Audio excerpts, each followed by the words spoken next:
Okay, good evening, everybody, and welcome to our um, last meeting for the month of June at West Perth Council.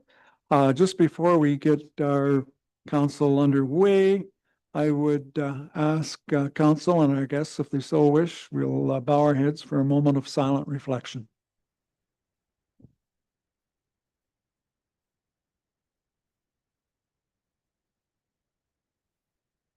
Okay, thank you. All right, so we'll call the meeting to order. The first item then would be confirmation of the agenda that was sent out before the weekend. We have a mover and seconder to accept the agenda. I should ask, I guess, is there any additions? None. Okay, so we can accept the agenda as it is. So moved by Councillor Rose, seconded by Councillor Foster. All those in favor?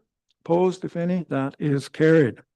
So we have a number of items. Oh, does anybody have a conflict of interest? And so noted that Dean has a conflict. Yep, if I could, your worship, I'll identify it as item 6.2.2 on the agenda.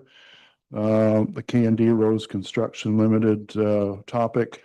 I have a conflict because I am chair of Upper Thames River Conservation Authority and also hearing committee chair, and there's content within that submission that surrounds Upper Thames, so I will withdraw myself from that item, as well as item 14.1, which covers the confirmatory bylaw for tonight's proceedings. Okay, thank you, Deputy Mayor. So the consent agenda is there. There's a number of, I'm just trying to look at the total number, I guess 7 items under the consent agenda. Is there anything there that you would like pulled, have questions on, or dealt with separately? Dean again? Thanks again, your worship. Through you, I'd like to pull item 4.4 for separate discussion. Township of Black River Matheson exemption to proposed mandatory firefighter certification requirements as per Ontario Regulation 343-22.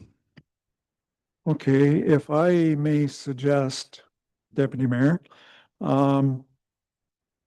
we could have the discussion and then we may decide that we want to pull it and deal with it separately, or we could just leave it and approve it with the rest of the consent agendas if you wish. We can discuss it right off the bat if you want what I'm saying. Sure. Yep, that's fine. I guess the reason that I wanted to pull it was the Township of Black River Matheson identified challenges and difficulties with conforming to the regulation as it relates to training and other requirements, timeline requirements inside the regulation. Noting that Fire Chief Hunter is here this evening, I wanted to ask Chief Hunter if the challenges that Black River Matheson are dealing with, does West Perth have similar challenges, or is this a non-issue for our fire department? That was the reason.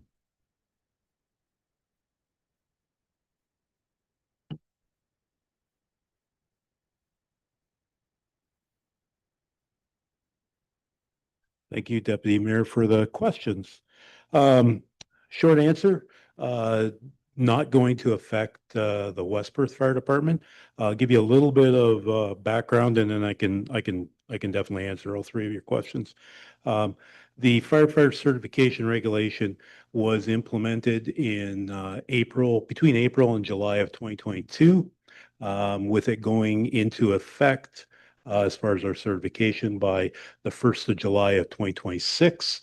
So basically, the province gave us a 4-year lead time in the knowledge that we needed to have our firefighters certified to provide the services that are in our establishing and regulating bylaws.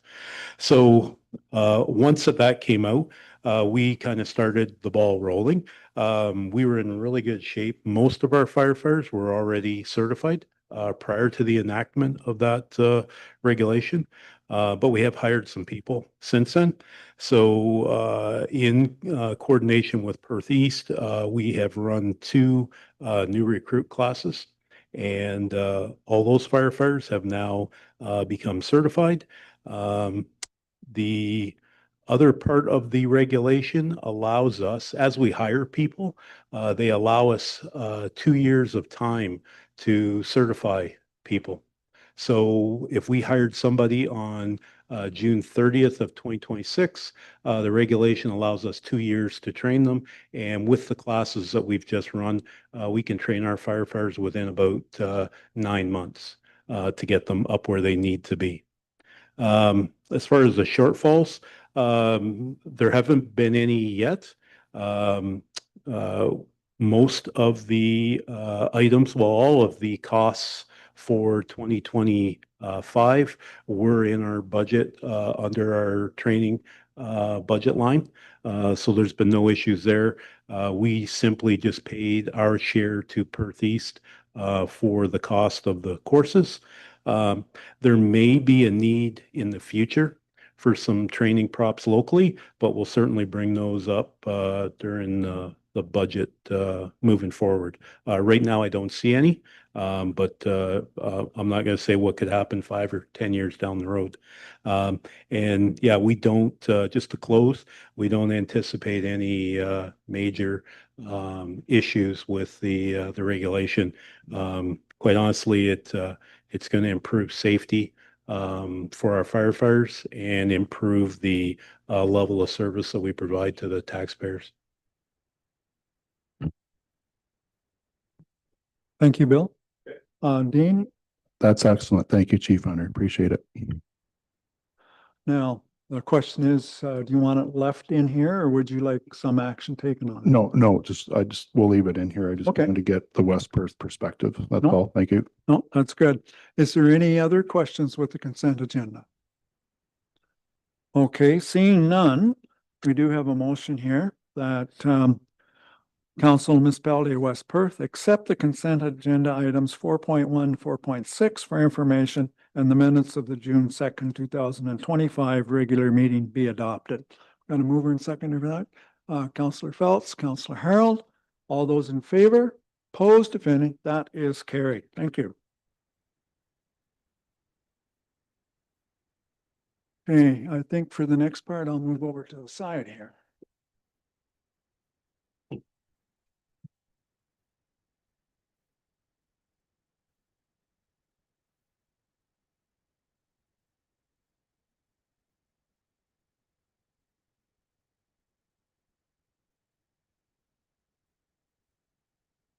There, and is it working? Oh, great. Okay, super. Anyways, good evening, everybody. It is my great honor tonight to recognize an exceptional individual as the Municipality of West Perth's 2025 Senior of the Year, Mr. Jim Bauer.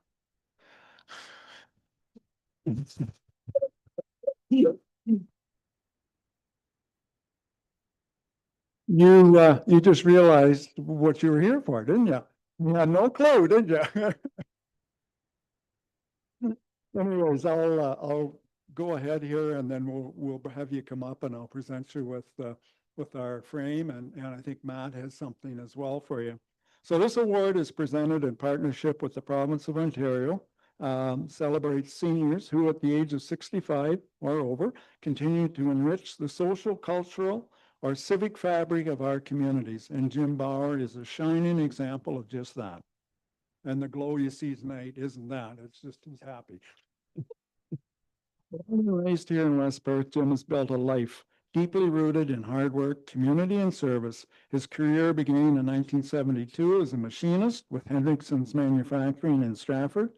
After honing his skills in tool and die, Jim made the move in 1977 to enter business for himself, purchasing a small service station, an automotive repair shop in Broadhaven. What began as a modest two-bay operation has grown into an impressive 22,000 square foot facility, a business that remains in operations today. Jim has always remained an active member of the community, giving his time to local service clubs and to the Broadhaven Chamber of Commerce. Whether it's supporting local events or helping a neighbor, Jim leads by example. On behalf of the council, staff and the residents of West Perth. Congratulations, Jim. And a job well done.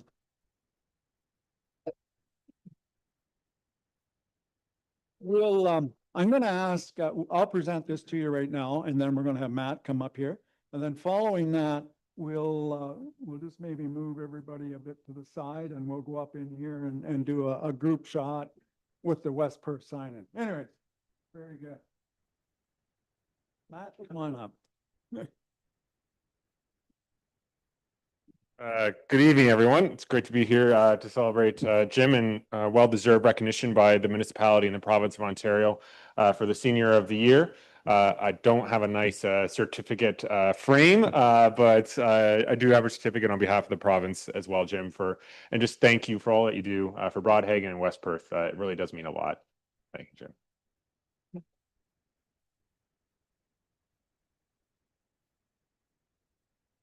You can say a few words if you want, Jim. Well, no, it's fine. We'll give you 10 minutes. Words. But thanks to everybody, and I'm really surprised to see Janet come.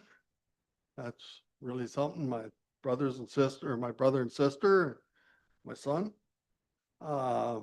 Yeah, thank you. I'm just gonna carry on, and keep doing what I'm doing. Thank you very much. You're gonna take a picture? Yeah, okay, we'll just,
so you're welcome to stay through the night. Or you can leave whenever you want, but that's probably the highlight of the night right there. Anyways, I think I forgot when I was up there. Jim, if you want to come up and council, just stand up and we'll congratulate him as he goes around the table. I should have done that when we were up there. Never thought. Why did you think you were here? I had no idea. I figured I did something wrong again.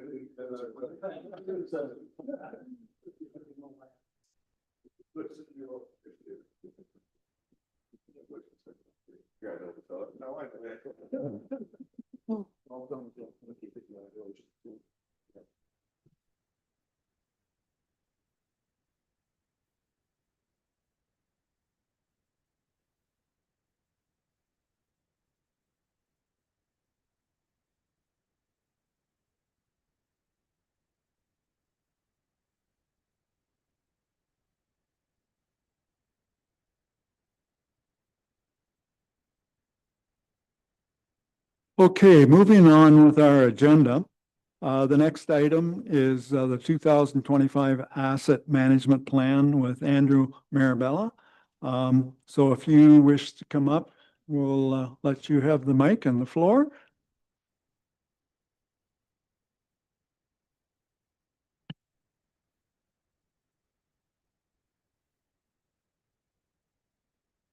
All right. Good evening, Mayor, members, council. My name again is Andrew Marabella, associate partner at Hempson. I'm back in front of council again today to go through the overall findings of the asset management plan. I was in front of council, I guess, about a month ago to go over the draft results, and today is about the final report, which has to be approved kind of prior to July 1st of 2025. In which case, we're just giving you an overview of the material. I won't go into the same level of detail as I did a few weeks back, but just to give a bit of an overview of the process, as well as the overall financing strategies that are contained within the report.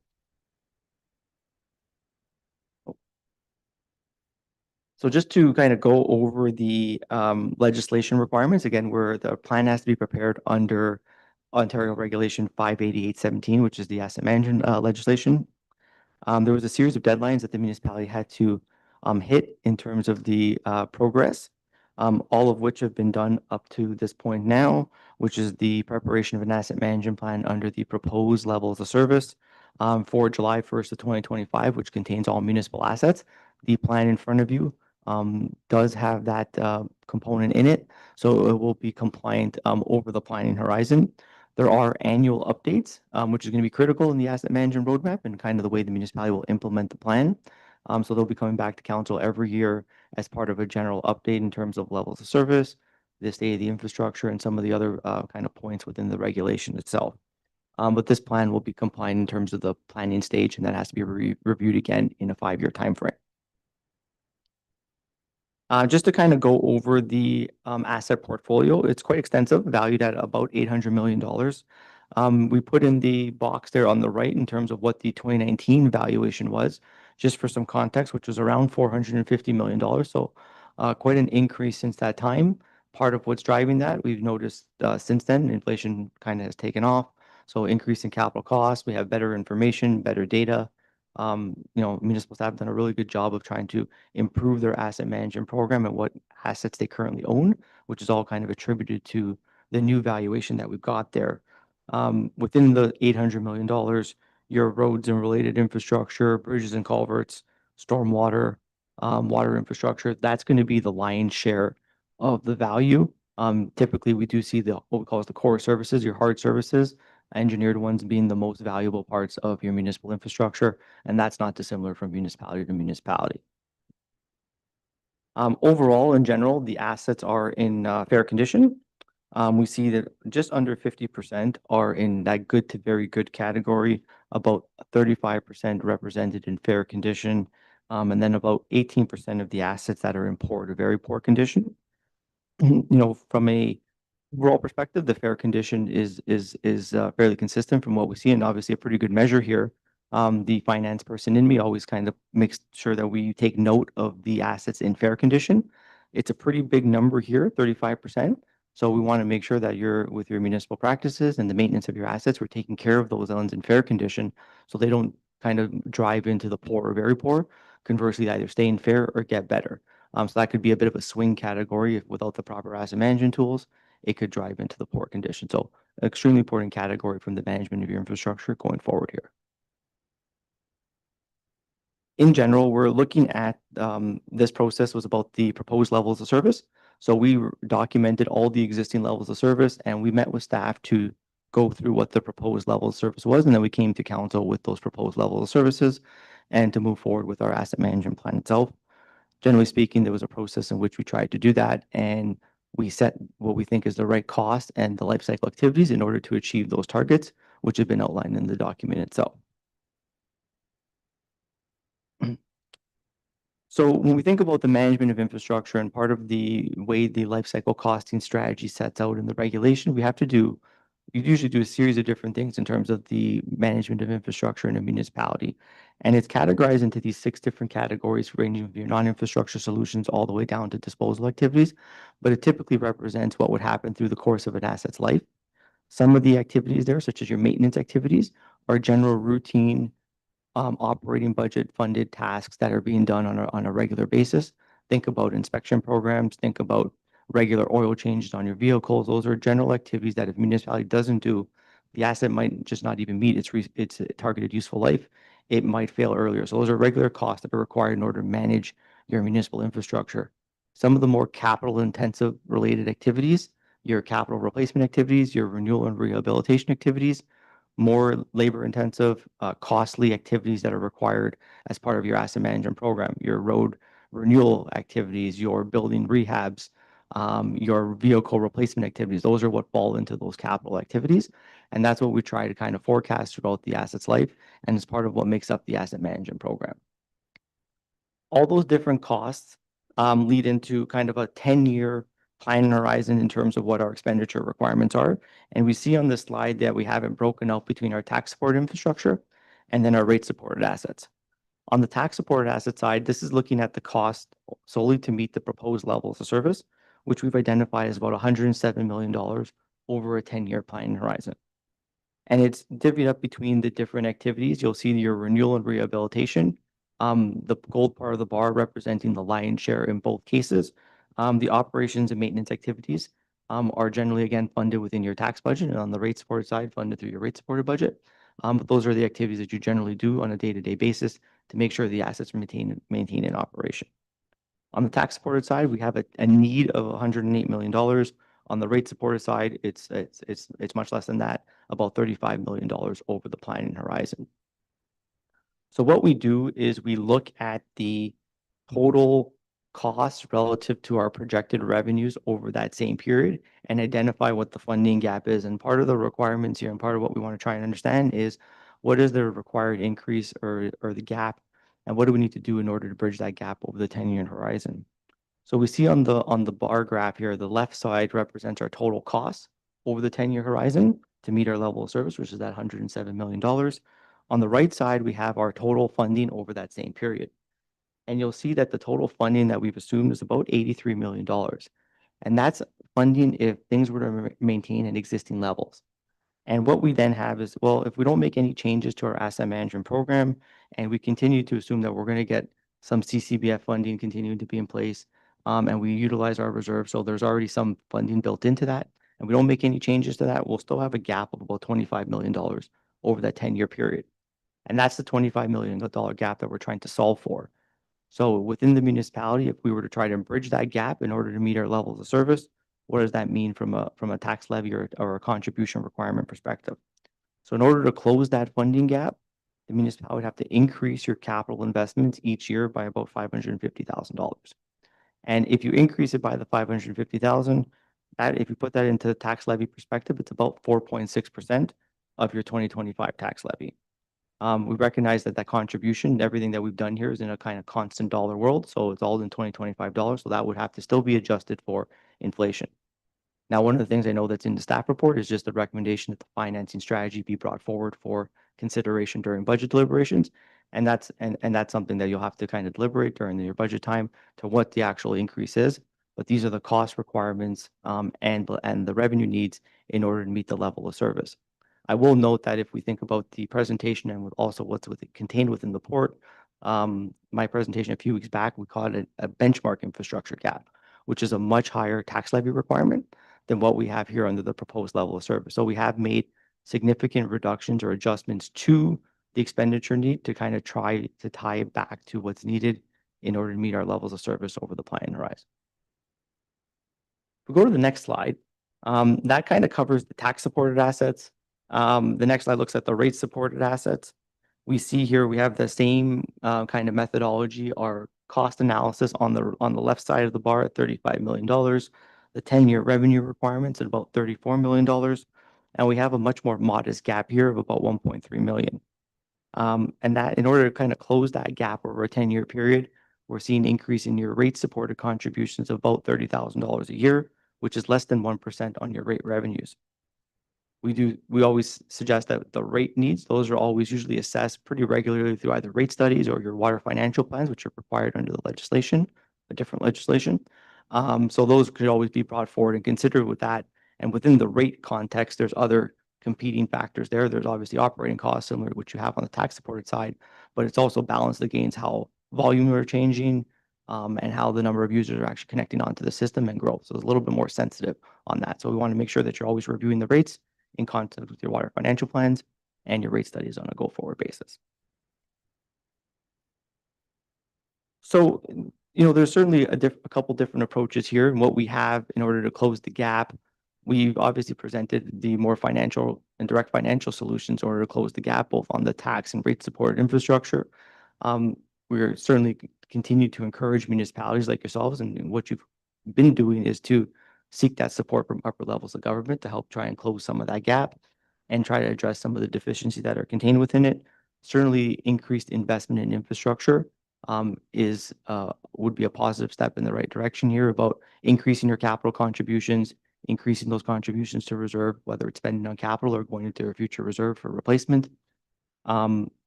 continuing to improve your data quality, the levels of service, and the information that municipalities use to make informed decisions about your investment needs. That data is going to be really critical to how we plan on a go-forward basis. And one of the things that we've been stressing to municipalities as part of this 2025 legislation is we've tried to, for the first time, set levels of service targets, try to match a funding strategy with it. And we want to see how you're progressing with that funding strategy and those levels of services going forward, and to see where we're deviating, how we're making adjustments to it. And then that gives you really good information in order to plan your investment needs going forward. So a lot of this is going to be data-driven to continue to make investment decisions going forward. So with that, just in terms of some next steps here, we're the staff report and the requirement is here to adopt the asset management plan, which would be in advance of your July 1st deadline. And then, from personally, a Hempson recommendation is to continue to refine your AMP program, monitor those results that we talked about, and continue to bring that information to council every year as part of the annual reports. And it'll give you a really good information and snapshot of how you're progressing as a community and how you're progressing with your long-term goals of your levels of service. The financing strategy and integrating it through the budget process, that is going to be an annual task that you'll have to do as part of your budget deliberations to bring that forward and consider these requirements and these results relative to the sustainability of your overall needs and your tax levy requirements going forward. So that was maybe a little bit of a longer overview than I anticipated, but that was of the 80-page report as much as I can sum in 9 slides. Well, thank you, Andrew. Any questions from council here in the presentation? Deputy Mayor? Thank you, Your Worship, and through you, thanks, Andrew, for the informative report. Lots of details, lots of numbers, big numbers. You mentioned, I think, in your last slide about budgeting. Wanted to ask the question: is there any added advantage in terms of doing a multi-year budget arrangement for a municipality such as ours? I know larger centers like to engage in multi-year budget planning, like going as far as 3 years out, but wondering if there's any advantage that could be gained by doing the same at West Perth, given our size and so forth. So through the mayor, certainly if you have the capacity to look at 3 to 5 or even 10-year capital budget projections and look at multi-year budgeting in that respect, it is certainly beneficial. You can plan your investment needs, where your pressure points are. Certainly municipalities obviously have some constraints from a capacity standpoint, but if you can get to that as a practice, that's certainly a good way to do it, and certainly recognize at the bigger city level, but is encouraging municipalities, smaller municipalities can do it. Okay, thank you. Yeah, we have discussed about capital, just multi-year strategy on capital, but yeah, the bigger question was the overall budget, capital and operating. So thank you for that answer. Any other questions from members of council? Okay, all right. Well, thank you very much, Andrew. Appreciate you coming and updating us. Thanks for having me. The next item on our agenda is belongs to Wendy, our treasurer, and she's going to get her 10 cents worth in on the 2025 asset management plan update.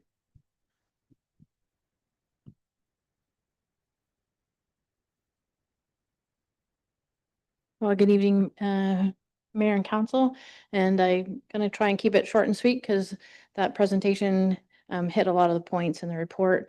The report is over 80 pages and has a lot of content, so I'll just try and keep it at a high level and button it down. And I think we're going to show you a little bit on bridges because you asked at the last meeting kind of what the very poor look like.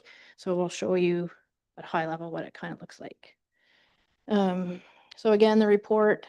The purpose of it is in the report, it talks about the municipality keeping the proposed level of service or our current service standard. And so the report identifies that. So we're not looking to increase our level of service or decrease it. In the report, the emphasis is to maintain it. So that's a high point for people to maybe pick up on that report. Andrew talked about the rated supported asset and the tax supported assets, so I won't go over those. I know for us, we're excited to kind of take the asset management to the next level. And so we'll actually be able to start using the spreadsheets and bringing forward those financial strategies and reducing the gap and showing how we are hitting our levels of service. And so if Avery could go to that one slide.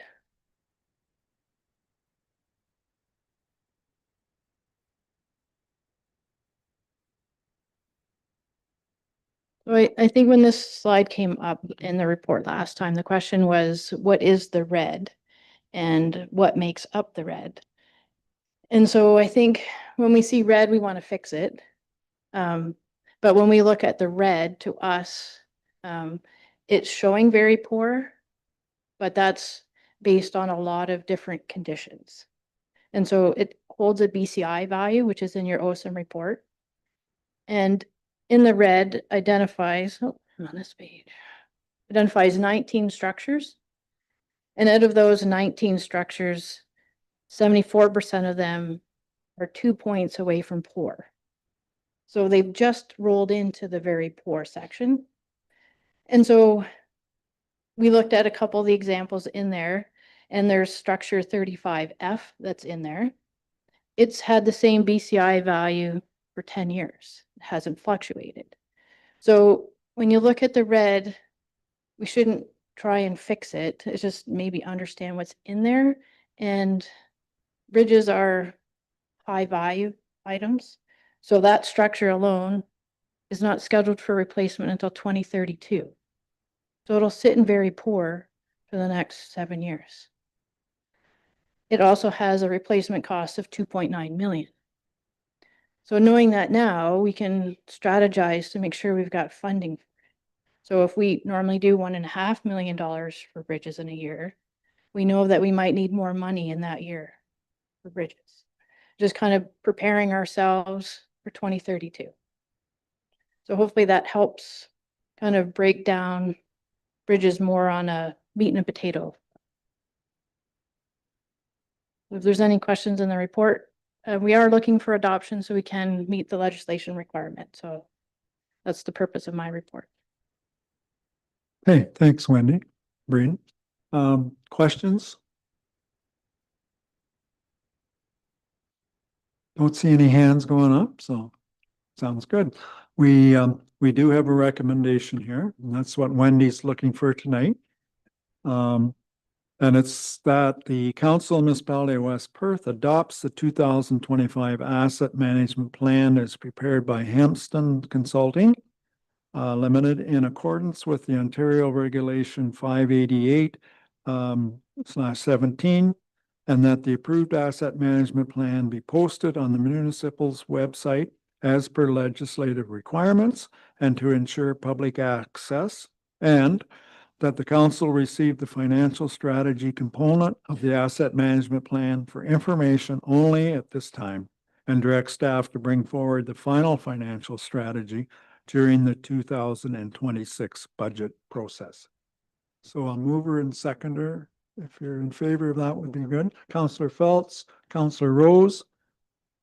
Another opportunity for any questions. Deputy Mayor? Thank you, Your Worship. Not a question, just a general comment. As I mentioned in Andrew's presentation before, these are big numbers, very important numbers, and I think it lays it on the line pretty well, how important it is to continually pay attention to the assets that we have, and to be able to prioritize the care and maintenance of those assets in terms of the outdoor work, in terms of the financial planning. And we really have to, my overall assessment is we really have to think closely when we want to adopt new assets to add to the list that we already have. So we have lots of challenges ahead of us, and I look forward to working through those challenges. Thank you. Okay, thanks, Dean. Counselor Vink. Mayor McKenzie, will the financial strategies portion of the topic come up at our strategic planning session next month? I'll let Dan answer that.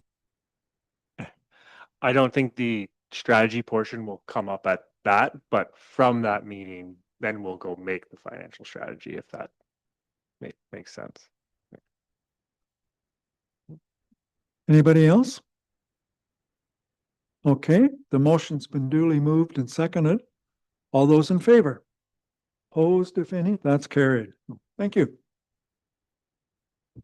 Moving on, the next item is a part lot control application, and John Bice is here to talk about that. So John, the floor is yours again.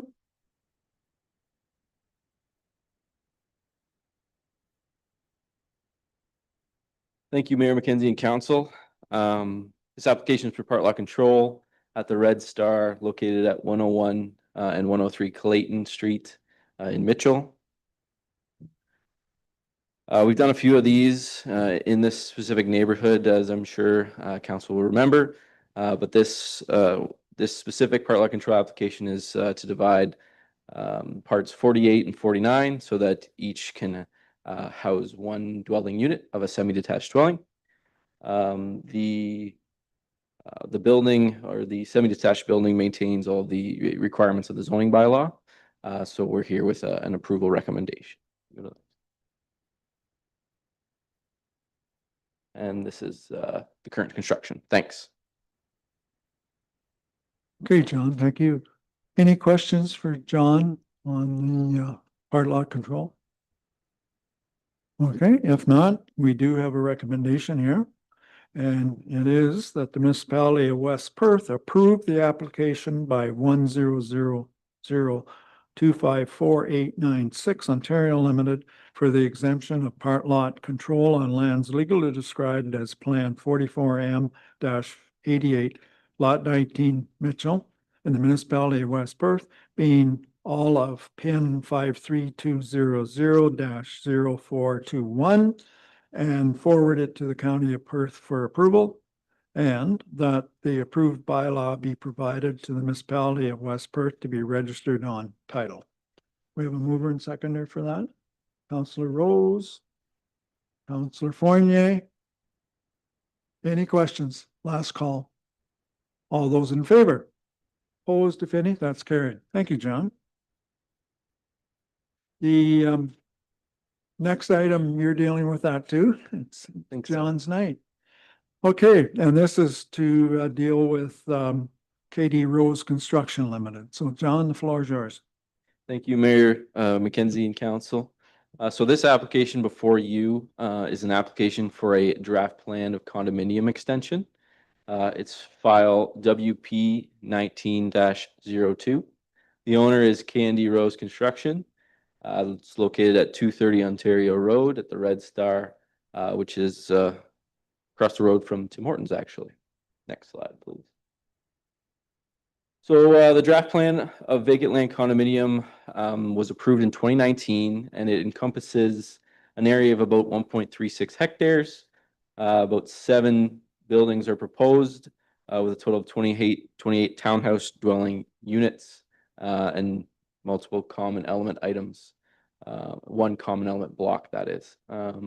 Development is located towards the northern portion of the property, as the southern portion of the property is designated floodplain based on the hazard areas associated with World Creek and the Thames River there, I believe. Next slide, please. So I do want to kind of lay out a timeline here, just so that council's aware of the extensions previously granted, as well as the essentially the history of it all. So essentially on May 16th, 2019, Perth County granted the application for draft plan of vacant land condominium approval. The draft plan was approved for a total of 5 years. If the conditions of draft plan were not fulfilled in that 5-year period, the draft plan lapses. If the draft plan lapses, the proponents will have to resubmit a new draft plan of condominium.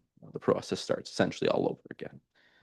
On March 15th, 2024, the applicants came in for their first extension request, asking for a 1-year extension. On May 8th, 2024, the manager of planning was able to approve a 3-month extension for the development as the lapsing date of May 16th, 2024 would not have been met due to some county council shuffling. Essentially, 3 months was granted for them to extend. On July 2nd, 2024, West Perth Council passed a resolution recommending the 1-year extension be granted.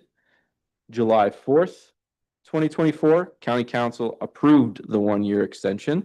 The new lapsing date based on that approval is July 4th, 2025, which is coming up in the next few weeks here.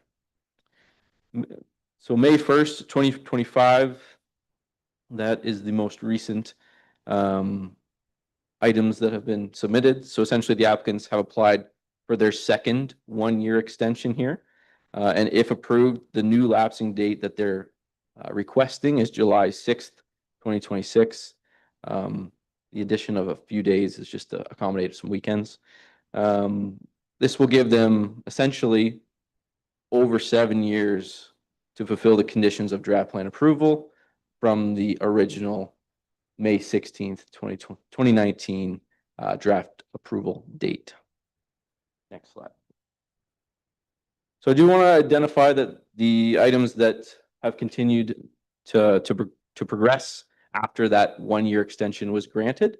The municipality was able to complete the addressing plan, which is associated with condition 4.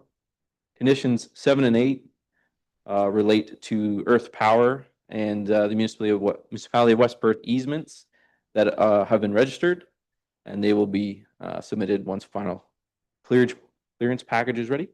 And then finally, the only other item that I had identified here that has been completed since the 1-year extension was granted was there were curbs installed on the property as per the approved site plan. Next slide, please. So as a part of an extension request, we typically ask proponents to identify factors impacting their abilities to fulfill these conditions in time. And with talks with the agent on the file for Candy Rose, they've identified that there's been a delay working with Earth Power on the pad mount transformer. And there's also been a delay working with their own engineering consultants to provide a professional engineer's written estimate of 100% of the cost to install and provide the remaining common element items that they do not anticipate to have completed prior to registration of draft plan approval. Those are the items that they've identified. Next slide, please. The applicants have provided also, okay. Sorry, a little ahead of myself. Could you go back one? Thank you. Okay, so the applicants have advised that the reason for the delay with regards to the mount transformers is due to the developer running into issues receiving funds for the transformer. And secondly, the delay with regards to their engineering consultants to provide a professional engineer's written estimate and services that will not be completed. Okay, so this engineer's estimate is required. Take a little step back. This engineer's estimate is required so that in accordance with condition 10 of the draft plan and within accordance of the Condominium Act, the required security for the amount that they will not complete in terms of common element items that they're not anticipated on completing in time may be determined and the condominium agreement may be entered.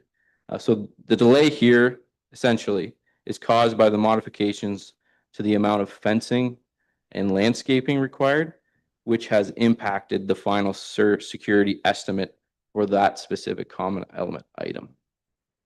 Next slide. Thank you. Additionally, there's some items with regards to Upper Thames River Conservation Authority. It is understood that the UTRCA has contacted the owners and advised them of issues pertaining to development works in the regulated area, as you can see on the slide there. on the site, and this happened in early April 2025. The Upper Thames River Conservation Authority advised the owners of the Section 28 permit and slope stability assessment requirement on April 30th, 2025. On May 21st, 2025, the Upper Thames and the applicant's engineering consultants scoped the requirement of this slope stability assessment. And then the study is currently being undertaken as we speak. The Upper Thames also advised that the applicants that an access easement to get to the water course to the south was also a requirement, essentially.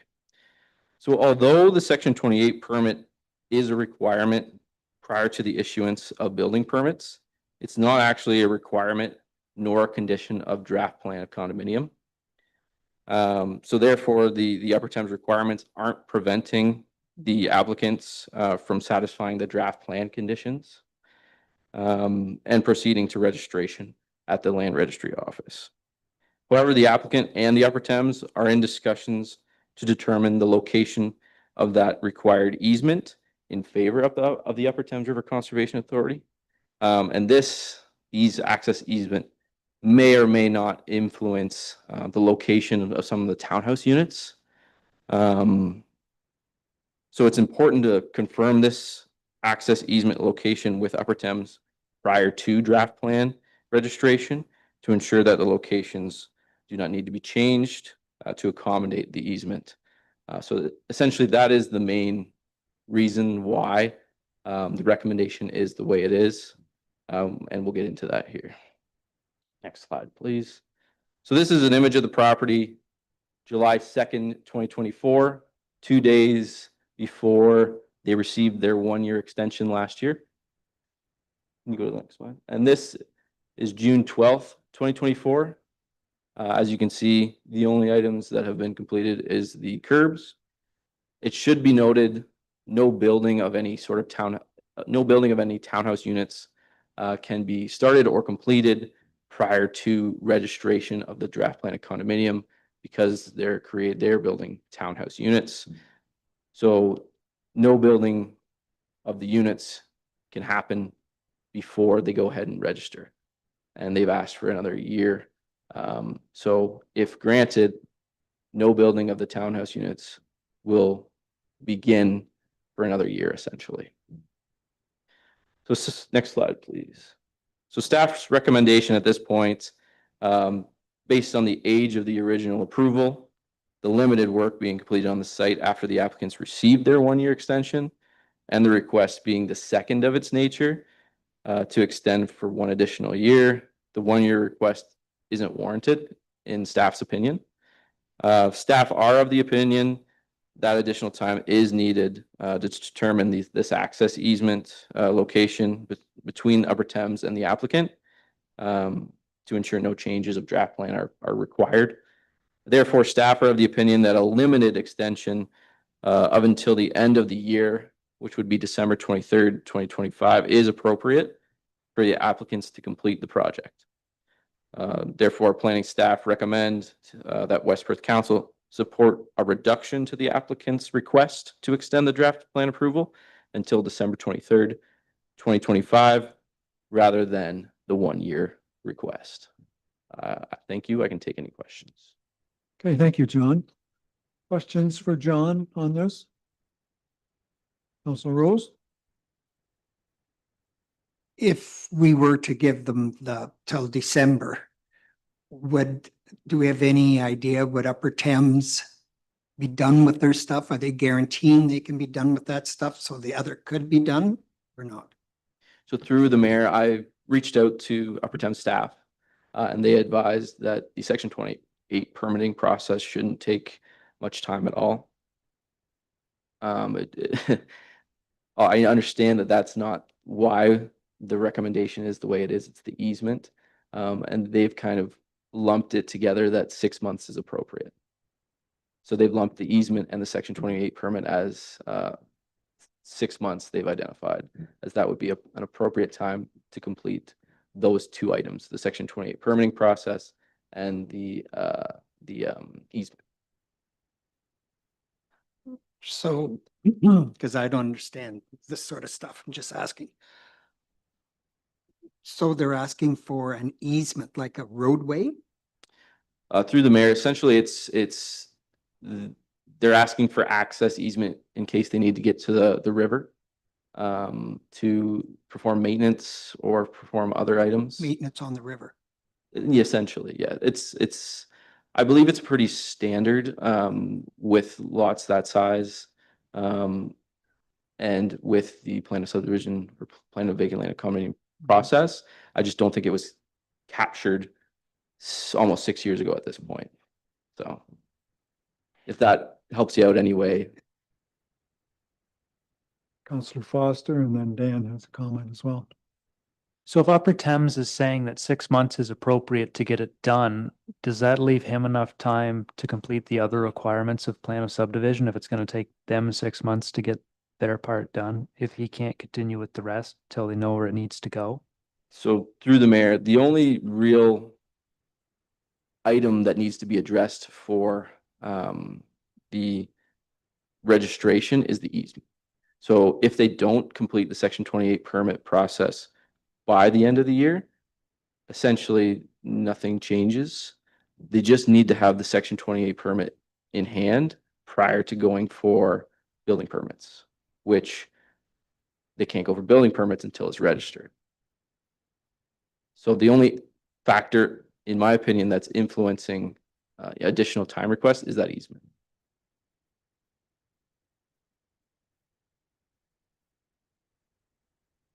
I was just gonna say, for Councillor Rose, they just need a section of property that has no structure on it, or they get through. It can be grass or anything, easements, or it's just a way to get by. It's not a formal road or anything that way. That's all. So the way that's, and again, I'm just looking what's here, the way that's laid out, does that mean you pull a unit out to allow that? Or like, how did they suggest you do that? There might be enough room. Just looking at, say, unit 28 on the bottom there and the road width. Oh, so if they give up a unit, then it's okay. Well, it might be fine as is, and I think that's what John's saying, that they just need to confirm. But it's really just a way to get around everything so they can get back there if they need to get back there, as you said, to maintain the river.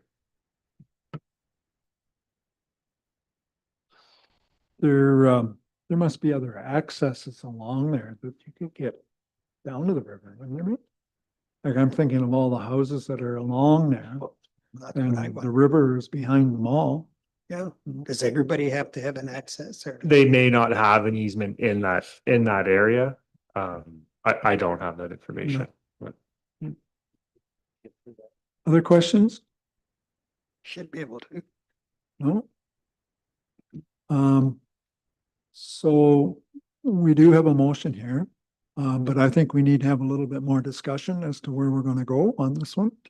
So, if you want to express your opinion at this time, then I kind of know how to read the motion. Go ahead, Phil. Through the mayor, I think we give them the extension to the end of the year, like they're asking here, and then hopefully they can get something going by the start of next year. Anybody else? No? Okay. Oh, go ahead, Councillor May. Mayor McKenzie, if we look at the rate of work over the last year, I'm not sure 6 months will do the job. So, but I would tend to agree with Phil that maybe this will be the last time that we offer an extension. And after this, we don't offer any more extensions. Okay, so is that all of council's thought on this one? Any different? Put your hand up. Councillor Foster? Did they have any objections to the reduction in the planning type? Through the mayor, they just said, thanks for your thanks for letting us know, essentially. Anybody else? Okay, I'll read the recommendation the way it is, and we'll decide then, I guess, where it's going to go.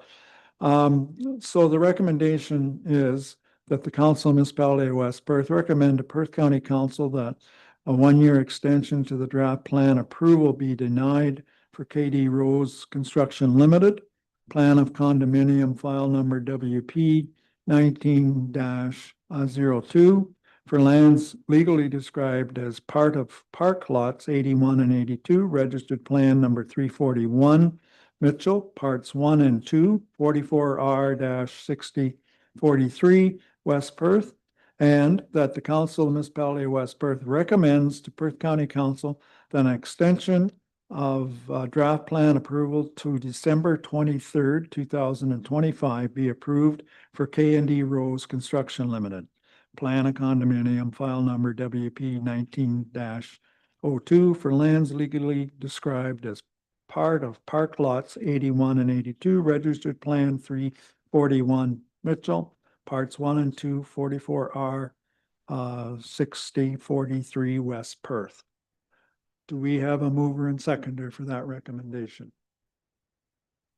Moved by Councillor O'Donnell, seconded by Councillor Phelps. Any further discussion? Okay, ready for the vote then? All those in favor? Opposed, if any?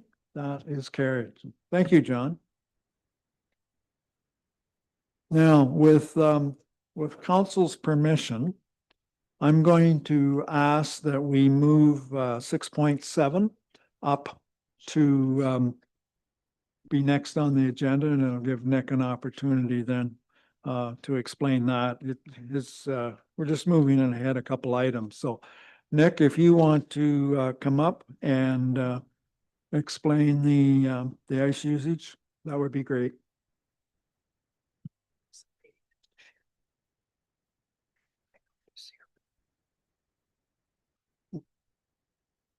Good evening, Mayor McKenzie and members of council. Staff are looking for approval of the ice allocation of a new ice allocation policy for a 2-year trial period. The purpose of this ice allocation policy is to establish a fair, transparent, and consistent type framework for allocating ice for all our municipal time. This policy will ensure consistent data, informed allocation of ice time across all user groups, aligning with our recreational master plan. In spring of 2025, staff conducted a municipal scan of best practices throughout Perth County, if you will, and beyond, to see what other communities are doing for ice allocation. We shared this policy once relatively complete with our ice users, received feedback from all of them, majority of them, and made some minor revisions at that time. The priority of this policy is to develop a clear ranking system that prioritizes our municipal programs, our youth sports in West Perth, and community use during high demand times. Key issue in West Perth is the limited primetime ice and availability that creates competition. This policy addresses this with sport-specific guidelines and registration-based allocations.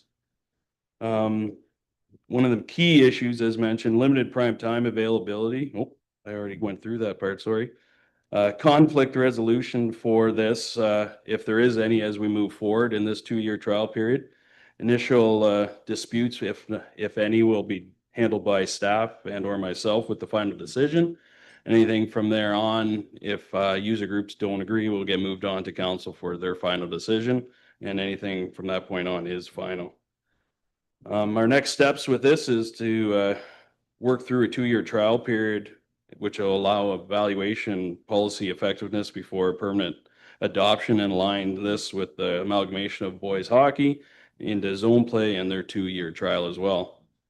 We're looking to receive registration numbers and numbers of teams from our user groups prior to the ice allocation meeting, so we can kind of put together a proper schedule that meets the fair and transparent framework that we're looking to build with our user groups.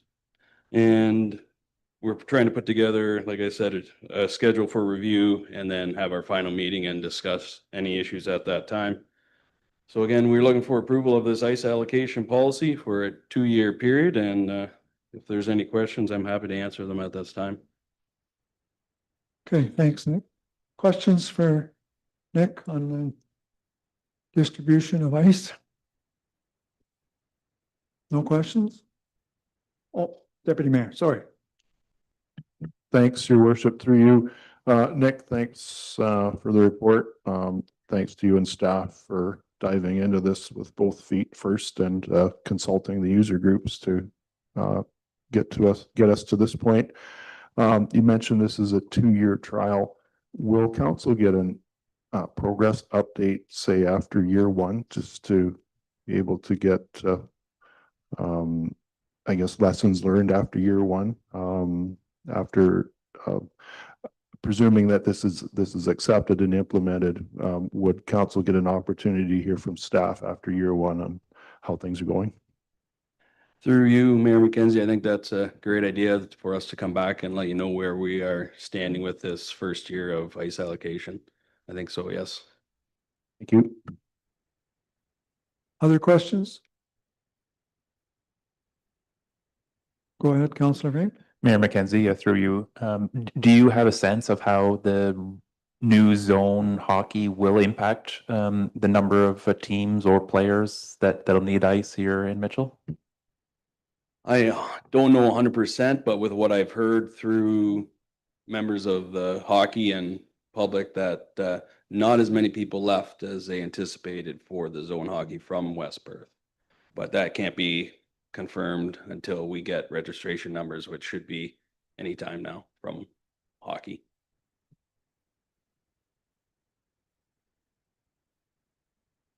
Anybody else? No? Okay, we have a resolution here. And it is that the Council of the Municipality of West Perth approve the ice allocation policy RC-002 for implementation on a 2-year trial basis. We have a mover and seconder for that, Councillor Duck, Councillor Rose. Any further discussion? All those in favor? Opposed, if any? That's carried. Thanks, Nick. Okay, the next on our agenda then is Fire Chief Hunter and the tanker shuttle accreditation.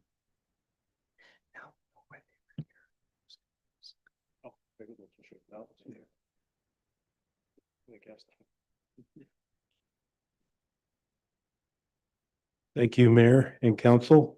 First report tonight is to advise Council that the West Perth Fire Department did successfully complete the accredited Superior Tanker shuttle. We had to bring in fire underwriters for an evaluation. They tested our firefighters and equipment. The accreditation verifies that the fire department can deliver the minimum accepted flow as per fire underwriters to detached dwellings within 8 kilometers by road of the West Perth Fire Station. So this is the areas outside of the municipally supplied water system. The accreditation is equivalent to that minimum requirement for hydrant protection. The minimum is 950 liters per minute. You have to be able to produce that within 5 minutes of your first wheel stop of pulling on scene, and you have to maintain it for 2 hours without interruption. And that's what Fire Underwriters measures us on. So the firefighters were successful. They were able to flow 955 liters per minute for 2 hours straight. We have our certification, just waiting on an actual certificate from fire underwriters that we'll have on the website, and then residents can download it and submit it to their insurance companies.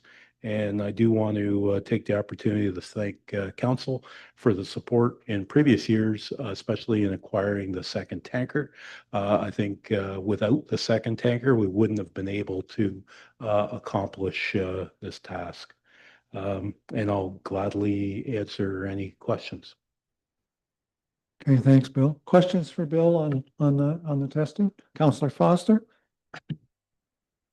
If you live more than 8 kilometers from the fire hall, does it have any effect whatsoever on underwriting, even though there's more capacity for our fire trucks?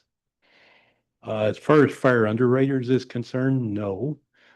For your own peace of mind, it it would be good to know that we can at least flow 950 liters at 8 kilometers. So if you're at 10 kilometers, we can't guarantee that exact flow, but we can certainly be close to it. Yeah, it's unfortunate. Once you get outside of that 8 kilometer travel distance, fire underwriters doesn't recognize anything that you can do. Thank you.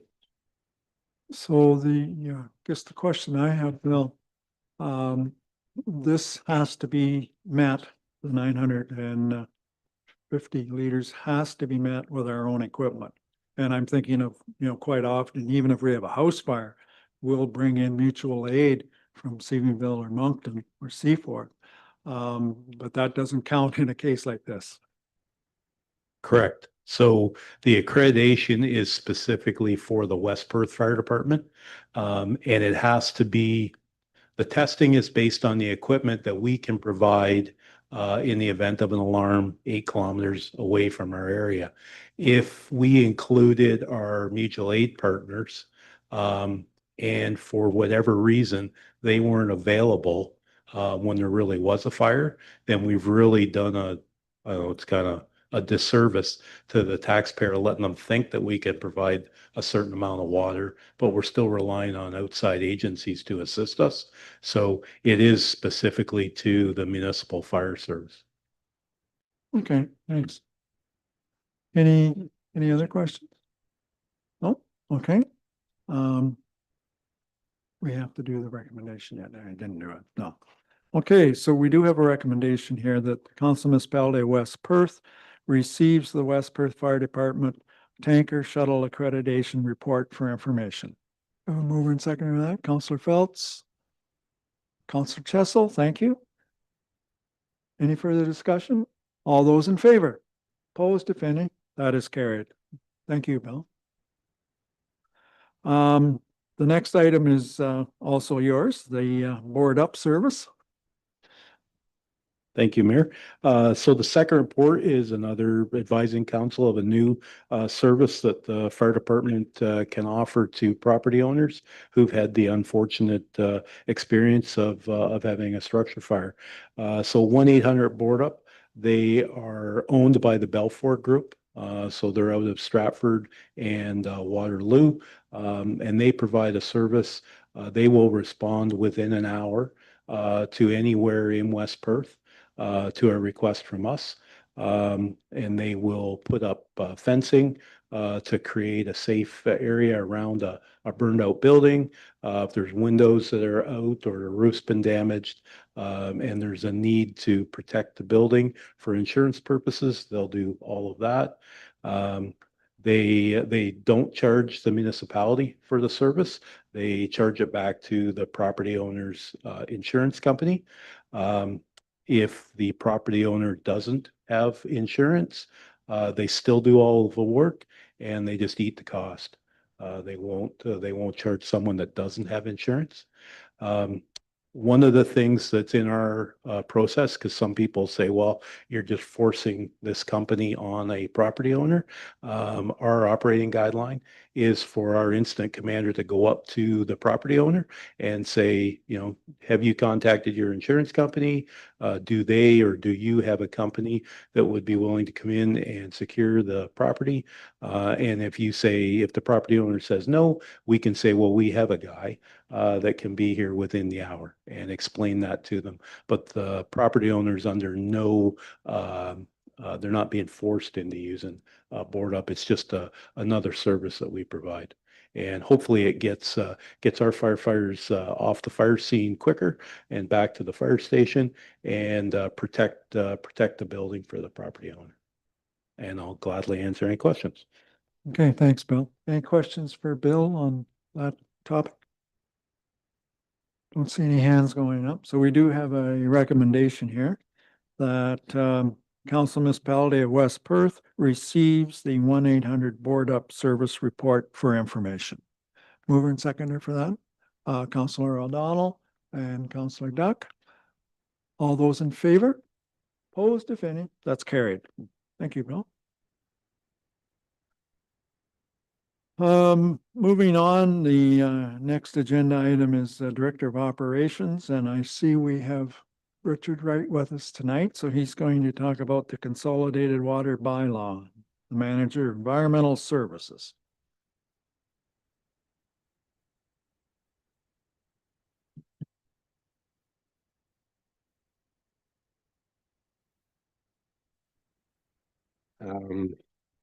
Worship, honorable members of council, I'm here to recommend approval of the consolidated drinking water bylaw. The consolidation was we had 4 existing bylaws that at times were in conflict with one another. We've since, well, with the assistance of a consultant, we've dug through those 4 bylaws and created one consolidated drinking water bylaw. Current bylaw was enacted in 2010 and reinforced by bylaws adopted in 2013, 2014. Backflow prevention bylaw was adopted in 2011, and there was a hydrant use bylaw in 2005. Those have all been consolidated into the current bylaw. Water bylaw outlines the responsibilities of both property owners and the municipality to improve and protect the integrity of the municipal drinking water system. It regulates private connections to the municipal system, establishes fair and equitable user pay methods to measure and charge for water consumption. It encourages water conservation and sets out the manner in which municipality intends to enforce compliance. Reviewing the water bylaw was also an opportunity to review business processes and ensure that corporate policies align not only with the bylaw, but with the day-to-day operation and management of the waterworks. The bylaw that you have before you has got 11 parts. I'll make this quick and dirty as I can. It requires the owner of a property fronting or having access to a main to connect to the water service. It requires all water consumed to pass through the meter, and that the owner of the property pay water rates based on the water that's passed through the meter and been read. Construct, maintain, operate the waterworks. Sorry, it also enforces the construction, maintenance, and operation of waterworks facilities, protects the waterworks from damage, tampering, fouling of water, unauthorized access. It regulates the installation or alteration of water service lines servicing waterworks and residences. It regulates the supply, installation, maintenance, and access to water meters. It regulates the connections to waterworks and require cross connection and backflow prevention devices. Promotes water conservation and provides municipality with the ability to enforce the bylaw under the Provincial Offences Act. Are there any specific questions in regards to? Questions for Rich on the consolidated bylaw? Trying to be more efficient, aren't we? I just want to first off thank council for this. As you can see at the bottom, this is consolidating 4 bylaws. The first one back to 2005. So without council support to staff, in particular Carrie Ann O'Rourke on this project, this would have been quite a few years still away. This is a monster of an undertaking. Secondly, Richard, Kevin, and Caitlin, to them and the team there. They did a lot of work. They're the experts in it, and they'd be the first to tell you that we needed this and we needed it a long time ago. So this is a big, big project here. So thank you. Good. Any other comments, questions? Okay, we do have a recommendation here that Municipality of West Perth approve the consolidated water bylaw number 35-2025. Moved by Councillor Rose, seconded by Councillor Fournier. Last chance for questions. All those in favor? Opposed, if any, that's carried. Thanks, Rich.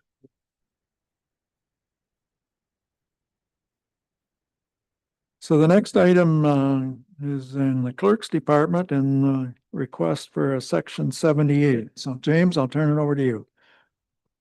Thank you through the chair. Good evening, Mayor McKenzie and members of council. The report before you recommends that council proceed with a section 78 request for a major drain improvement to branch A of the 12th concession municipal drain and to appoint an engineer to begin the formal process under the act. So branch A of the 12th concession drain is located in the Fullerton ward and it services portions of lot 12 through lot 14 and concession 13. Formal request for major improvement was submitted on May 29th. This follows a previous section 78 request on the same branch. So if members of council of this drain sounds familiar, no, you are not hearing things. This is the same drain. We are having additional 78 requests to further improve additional sections of it. Council's already appointed Brandon Widner of Spreed Associates to that previous section 78 request. So that's the reason why we are requesting that Brandon Widner of Spreed Associates be appointed for this request. I'll leave it there and happy to answer any questions. Thank you, James. Any questions with regards to that drain? Okay, not seeing anything. The recommendation that we have is that the Council Municipality of West Perth proceed with the request for drain major improvements to branch A of the 12th concession municipal drain, and that the council pursuant to the Drainage Act and subject to any objection from Upper Thames River Conservation Authority, appoint Brandon Widener of Spreet and Associates as the drainage engineer on a date 30 days from notice to the Upper Thames River Conservation Authority for the examination of the drainage works and to proceed with the requirements of the proposed improvement under section 78 of the Drainage Act. We have a mover and seconder for that, Councillor Foster and Councillor Harold. All those in favor? Opposed, if any? That's carried. Thank you. The next one is also with regards to a drain. James, I'll let you take that one away too.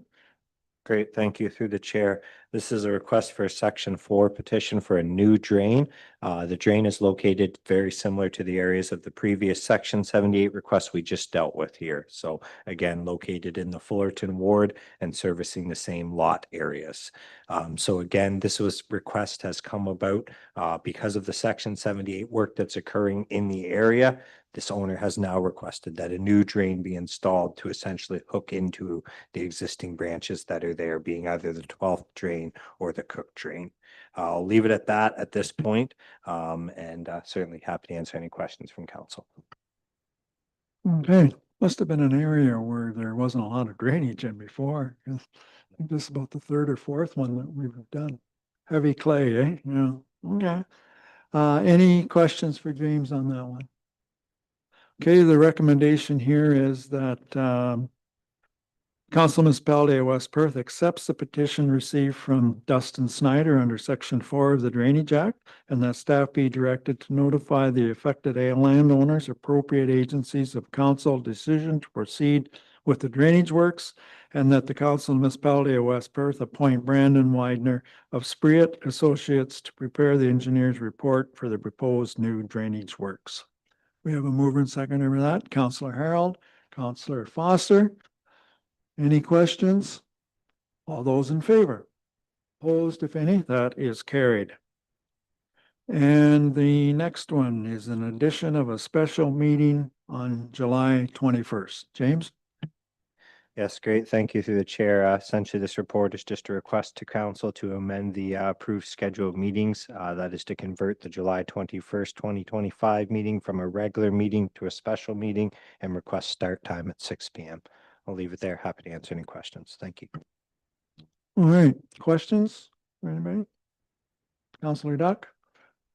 Any chance we can just push it back maybe 15, 20 minutes just for scheduling for everyone to get here? If I'm the only one that has a problem, maybe I'll see if I can make it work, but just general consensus, I think, has always been 6 is a little bit too early for all of us. So I'm just curious if it was the case still. Comments? We could, like, I don't know what everybody else's situation is. Like tonight we started at 6:30, you know, like half an hour would likely help Ryan out quite a bit, I would imagine.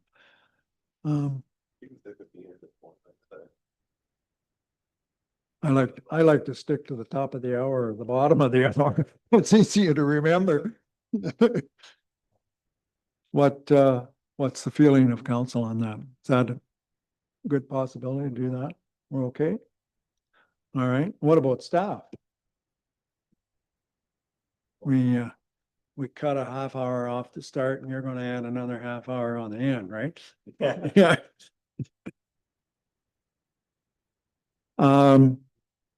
Okay, so I'll change the recommendation here and we'll vote on it. Then the Council Municipality of West Perth approve the addition of a special meeting July 21st, 2025 at 6:30 PM. Mover and seconder for that. Councillor Chessel, Councillor Phelps. All those in favor? Opposed, if any, that's carried. Good. So the next item is for Dan. It's with regards to a property in Russelldale. Thank you, Your Worship. Good evening, Council. So I think, some context to what's coming before council tonight and why it's here is as I understand historically, there's always been kind of some interest in from people wanting to purchase a parkland property the municipality owns in Russelldale. Historically, we've always said no. Our most recent recreation parks and trails master plan, we kind of had an analysis done on all of our parkland. And if I may, I'll just read directly verbatim from it, is that the municipality owns and maintains smaller 0.4 hectares vacant park property in Russelldale. There are no amenities at this location and there is little evidence of community use. It largely serves as an extension to the residential properties that back onto it. Yet the municipality continues to cut the grass at this location. Being that Russelldale is a mature and rural settlement area with larger residential lots, there is little need for a small park in this location. It is recommended that the municipality begin the process to dispose of this property with proceeds allocated back into the municipal parks and recreation system. So since the passing of this master plan, we've had someone else reach out to us interested in purchasing the property. I don't think I wouldn't look to recommend to council that we do a private sale, but if council wants, I think we could start the process of declaring it surplus and we could sell it at public auction.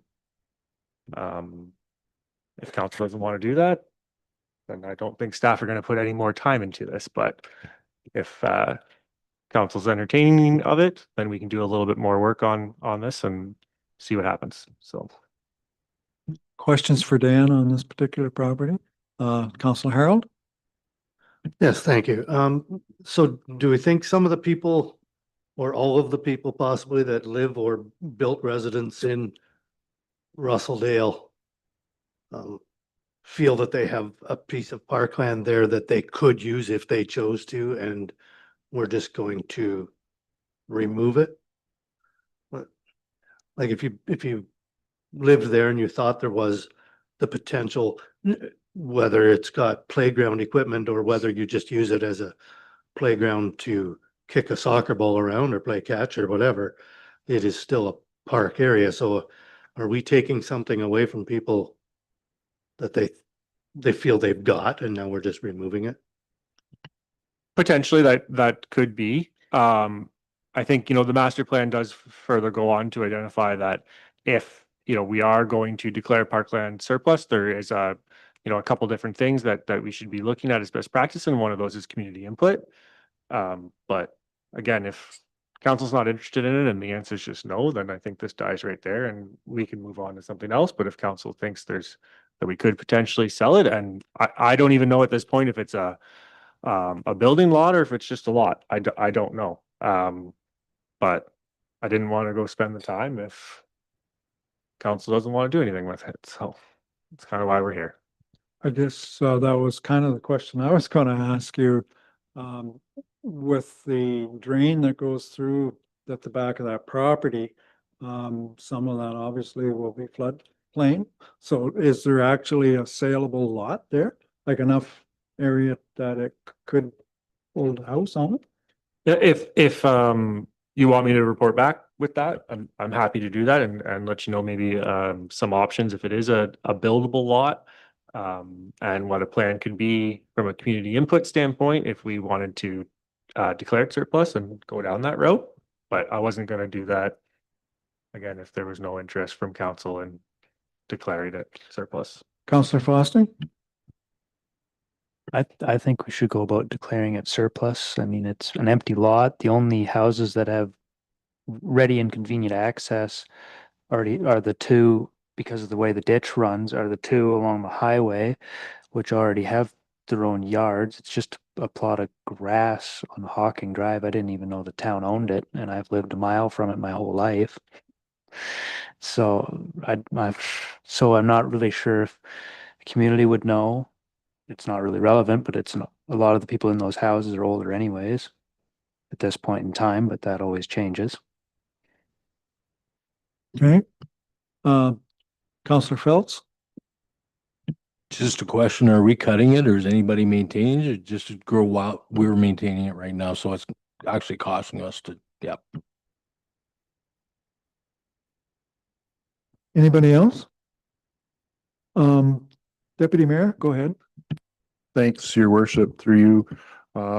I would make a motion that what CAO Hobson mentioned there at the last, that staff, refer this back to staff to investigate what the potential future uses could be by the public should it be declared surplus, and also include a consultation component with the Russelldale residents to receive their feedback and see if they have any ideas as to how that land could be dealt with, either retained by the municipality or the community in general. Thanks.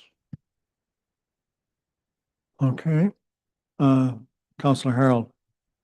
I would support what the deputy mayor has said there. I think we just need a little bit more information on this particular lot. Like, you know, I would hate for us to declare it surplus and then find out that you can't put a house or anything on it, you know? And I guess you can decide what you want to do with it after that, but there's just a few things I think we need to know about it. I think that's fine. I never unpacked what the individual that approached us to purchase it wanted to do with it. They never indicated, so yeah. I didn't go down that road.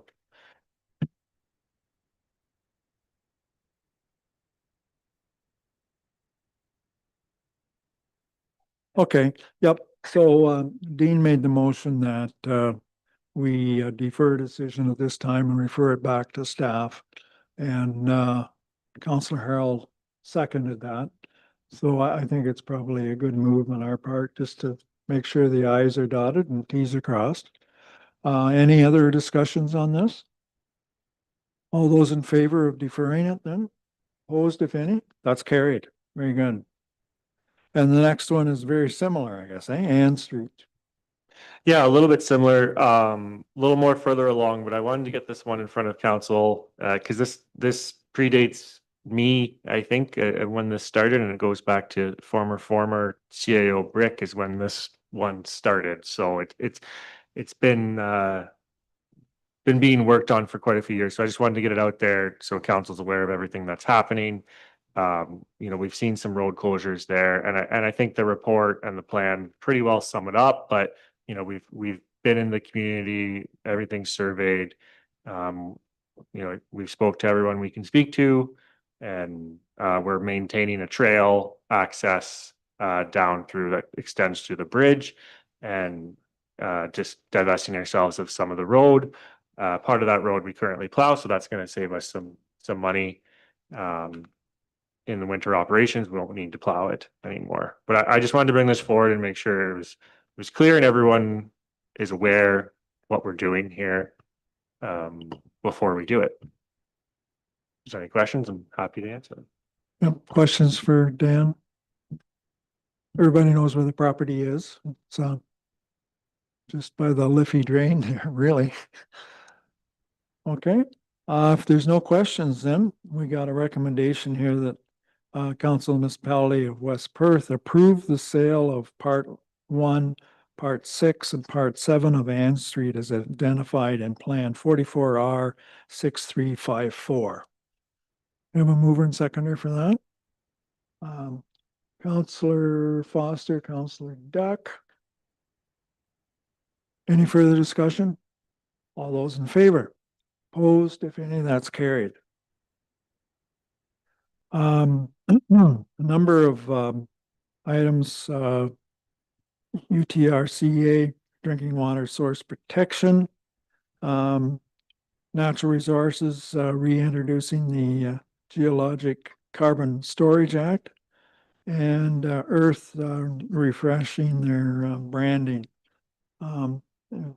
It was all included in our packet. I don't know if anybody has any questions on either one of them or any one of those three.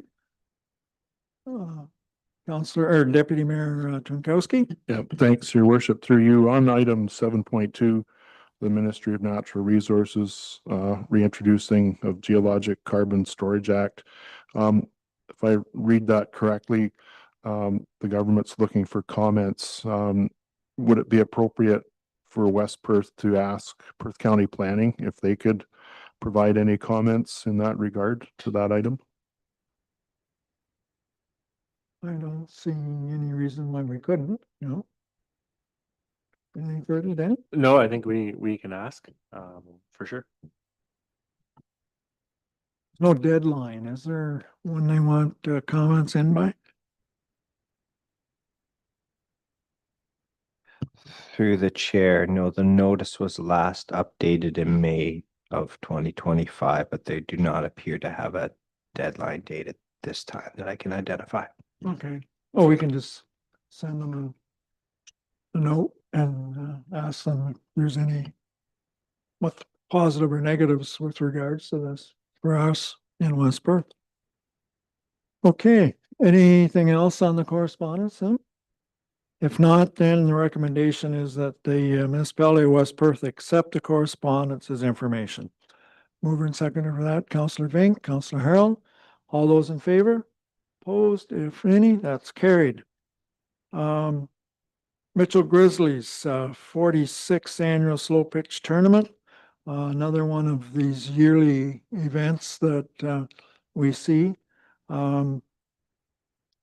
James, you want to mention anything about it here? Through the chair, nothing to add on this one. As you mentioned, this is an annual event, so one that council's seen in previous years, and the request is the same as previous years, sir. Thank you.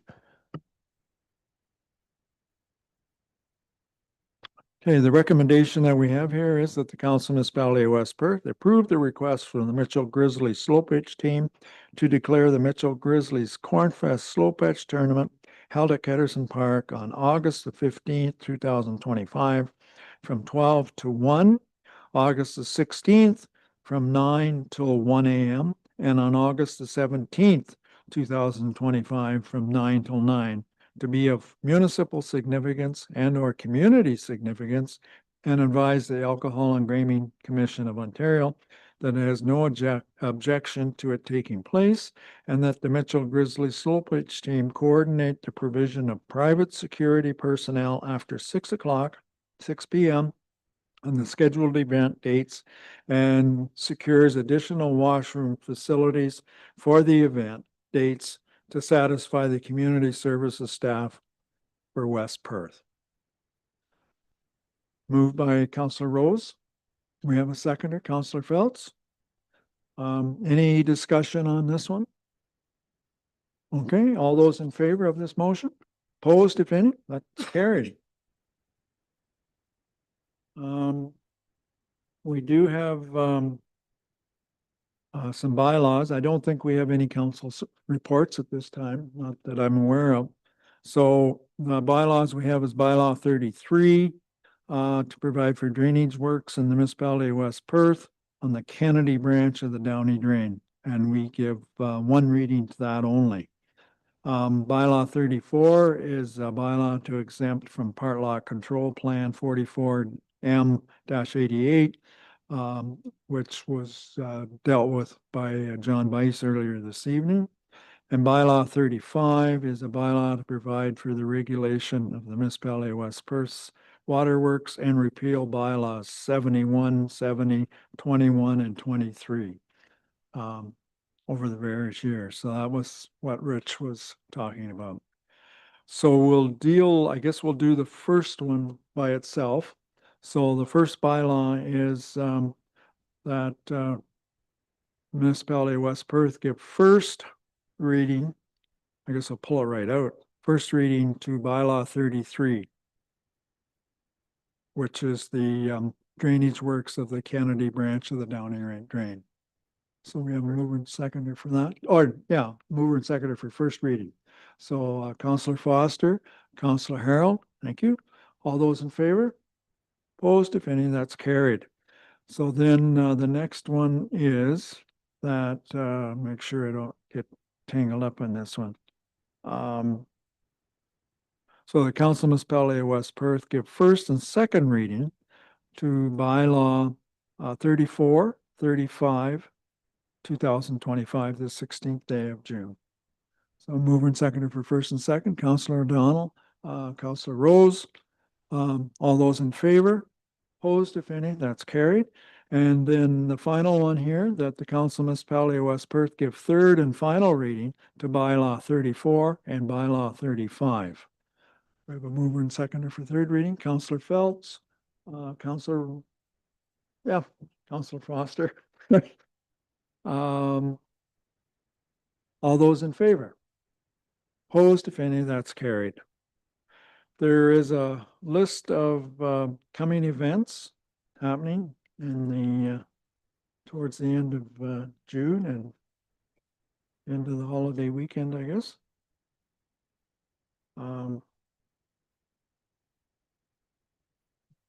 The one event that almost didn't make it on our list was the North Logan Cemetery decoration service, and that's on the 22nd. And it's always, I think, second last Sunday in June is their usual date.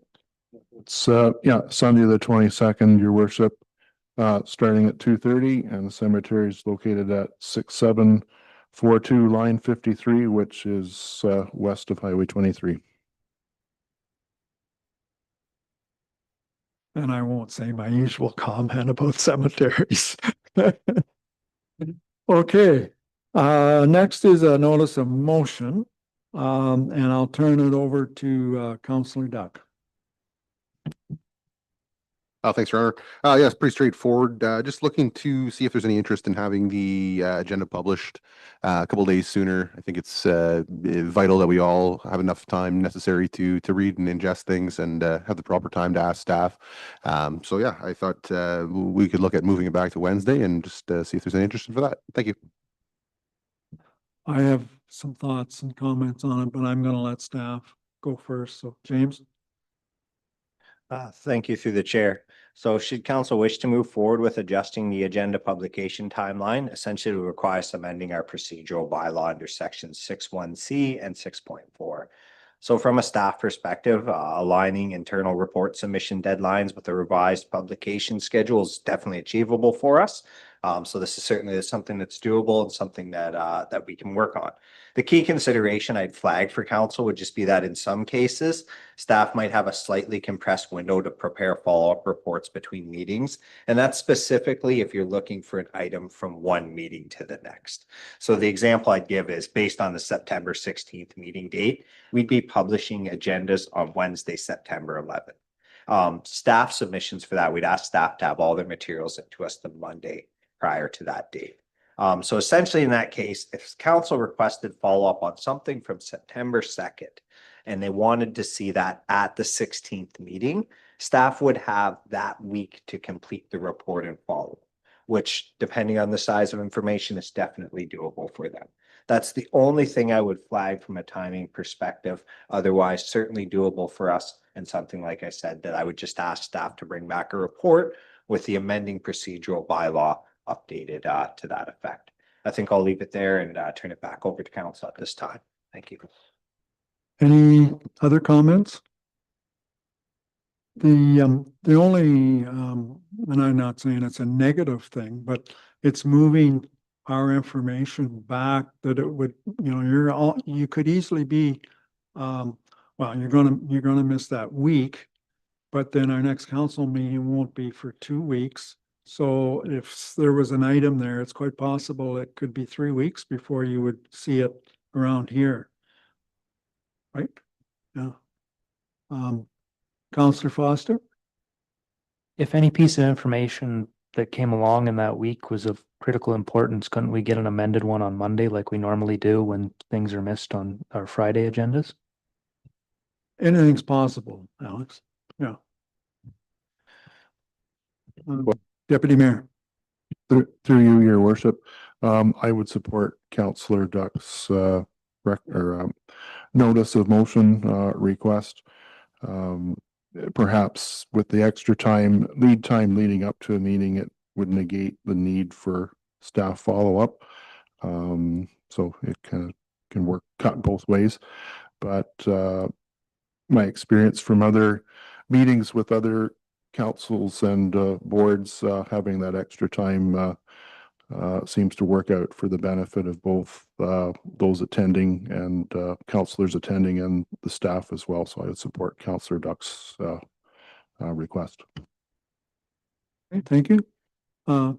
Councillor Vink? The only, likewise to you, Mayor McKenzie, the only thing I worry about is information in a timely manner. If we needed that information, then it is a little bit old or stale, the information. But I think it's a good move in terms of transparency for longer time for the public. But I'm also not interested in receiving information on the day of a council meeting. If an item needs to be amended, I'm not interested in receiving it. So it's balancing and. So far, I would rather, me personally, I'd rather the most up-to-date information. So I'd lean toward status quo, but that's just me because I'm interested in the most up-to-date information. Somebody, Steve, did you have your hand up? No, go ahead. Well, go ahead. Somebody else had their hand up. Yeah, I'm in agreement with Councillor Vink. I don't want information put in front of me, 30 minutes before a meeting or anything like that. I've never done a notice of motion for this, but I have brought it up in past years with staff and wondering if we could get an extra day or two to look at things. And it has been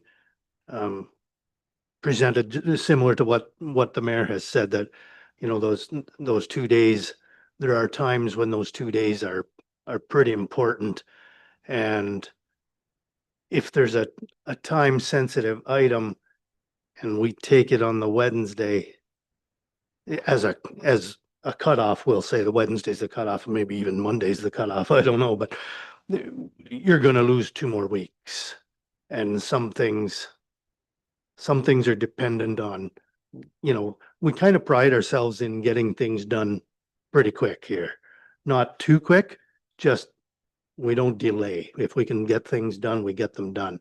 And I just don't want it to, those 2 days grace for reading through it. I don't want that to become a delay for anything that's important. That's all.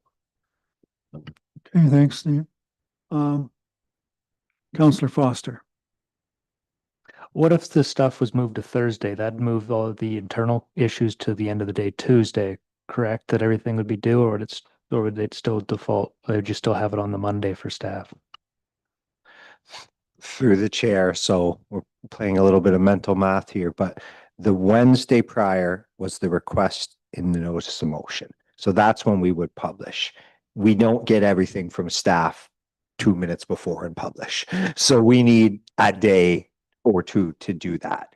Typically right now we take a day or two to do that. So our deadline for staff would back that up to Monday at this time.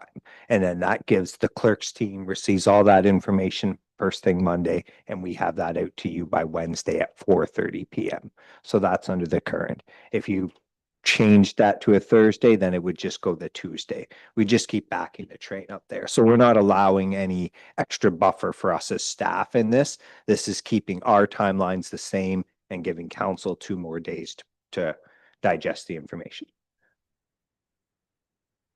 Counselor Foster again. What, your current deadline then, is it Monday or Wednesday morning then? Is the current staff policy or what's it? Through the current- chair, that's correct. Yes, so we currently receive Wednesday to publish on Friday. Thank you. And I know, I'll get to you in a second here, and I do know that there's the odd Friday. I usually come in and go over the agenda. And sometimes I have to be postponed because they're not quite ready yet. So, you know, they're trying to get everything as up to date as they possibly can. Counselor Duck. Yeah, I was just gonna ask me how often we get the last minute submissions that we're really talking about the up-to-date information. Like, if we get the agenda now Friday at 5, which gives us the weekend.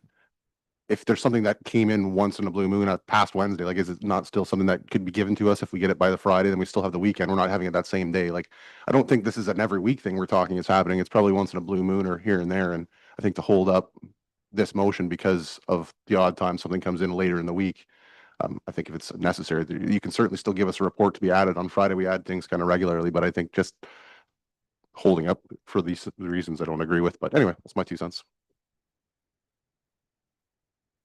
Just from a staff perspective, I don't think we've expressed really concern with the motion. We're happy to do it. I think there's lots of municipalities and other boards, as Deputy Mayor said, where the timelines are there, and that's fine. We're just identifying those matters. I don't think staff has any concerns with it. We're happy to try it. I will just clarify one point: is the deadline James is speaking to would actually be Friday. But the nature of this, we've reviewed it, and it's kind of beneficial to us to have it Wednesday versus the Thursday because of that Friday deadline, which technically means if you're behind the 8 ball, you've got the weekend and you can get your report in by 8:29 a.m., 8:30 a.m. technically before the clerk's team deadline really kicks in. So I think, you know, internally we've discussed that, and we'd be preferable of the Wednesday over the Thursday for that reason. Because you could come in on a Monday morning planning to write a staff report and get everything going, and it's not going to happen. Just the nature of whatever happens that day. So this way it's better for us. Anybody else? Okay. You know, the other option, I guess, nobody's mentioned it, and we've talked about that before. You can change your council meeting to a Tuesday. And we've talked about that, I think, pretty well in every term it comes up. So that's the other option if you need more time. Okay, I do have a recommendation here, and we'll see where it goes. Oh, okay, yep. Yeah, I was gonna read the motion, but no, that's fine. Well, Ryan will move it, I think, and Deputy Mayor will second it, I do believe. Yes, I will second it. So the motion is that staff be directed to bring forward an amendment to the Municipal of West Perth Procedural Bylaw number 34, 2020 to revise the publication and distribution timeline for regular council meeting agendas such that agendas are made available by 4:30 p.m. on the Wednesday preceding the scheduled meeting. So that's the motion. It's duly moved and seconded. All those in favor of the motion? 1, 2, 3. One. Those opposed? Motion's carried. All right. Anything under other business? Not that I'm aware of. We do have a closed session to deal with. So I think at this time, I'll take a motion that we go into closed session at 8:50, and then we'll take a 2 or 3 minute bio break and come back and go into the guts of the closed session. So moving that we go into closed session at this time, Deputy Mayor and Councillor Rose. All those in favor? Whoop. Through the chair, can I get you to read the motion for that one, please? Didn't I read it? No. Oh, sorry. That we proceed. Okay, yeah, I didn't we? Oh, well. I'm allowed one mistake a night, aren't I? Didn't I say that? That the council of the municipality of West Perth proceed into closed session under section 239 subsection 2 of the Municipal Act at 8:51 PM to address matters related to section 239 subsection 2C, a proposed or pending acquisition or disposition of land by the municipality or local board. And it's with regards to a land sale in the Mitchell Ward. So it's been duly moved and seconded. I guess we didn't vote on that though, did we, James? All those in favor? Opposed, if any, that's carried.